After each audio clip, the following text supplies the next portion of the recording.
চিংড়ি মাছের মালাইকারি কে কে খাবে হাত তোলো। তো চলো খুব সোজা উপায়ে বলবো আজকে কিভাবে চিংড়ি মাছের মালাইকারি বানালাম।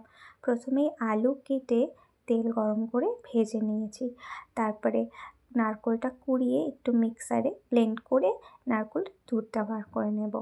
এবার চিংড়ি মাছ আমি এখানে নিয়েছি বড় বড় সাইজের, ওর মধ্যে নুন হলুদ ভালো করে মিশিয়ে আবারও তেল গরম করে সেই আলু ভাজার তেলে মাছটাকে ভেজে নেব।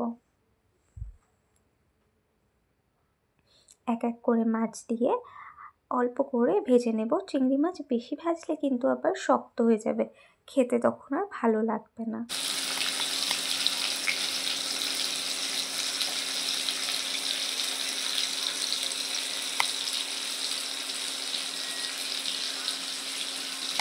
মাছ ভেজে তুলে নিয়েছি।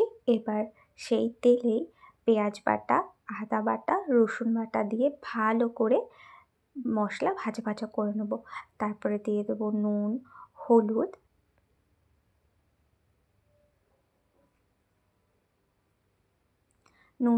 দিয়ে আবারও একবার ভালো করে মশলাটাকে মিশিয়ে তেল বের হওয়া পর্যন্ত ঢাকা দিয়ে রান্না করব।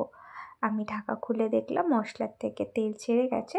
এবার আগের থেকে ভেজে রাখা আলুগুলো, অ্যাকচুয়ালি মালাইকারিতে কিন্তু আলু দেয় না, বাট আমি দিয়েছি কারণ আমার আলুটা ভালো লাগে। এবার আলুর সাথে ভালো করে মশলা মিশিয়ে সেই নারকেলের দুধ যেটা ছিল ওটা দিয়ে কিছুটা জল দিয়ে ভালো করে ফুটতে দেবো। জল ফুটে আসলেই ভেজে রাখা সেই চিংড়ি মাছগুলো দিয়ে আবারও ফুটিয়ে নেব যতক্ষণে ঝোল গা মাখানা হয়ে যায়। এবার ওপর থেকে আমি কিছুটা কাঁচা লঙ্কা চিড়ে ছড়িয়ে দিয়েছিলাম, তো তোমরা ঝালটা বুঝে দেবে। দেন এখন আমি আর একটুখানি ফুটিয়ে নেব, ব্যাস। আর নামানোর আগে ওপর থেকে ঘি গরম মশলা ছড়িয়ে দেবে। ঘিটা নাও দিতে পারো, বাট গরম মশলাটা অবশ্যই দেবে। ব্যাস আমার হয়ে গেছে রান্না। এবার দেখো আমি জাস্ট একটুখানি ডেকোরেশনের জন্য নারকেলের মালায় সার্ভ করেছি।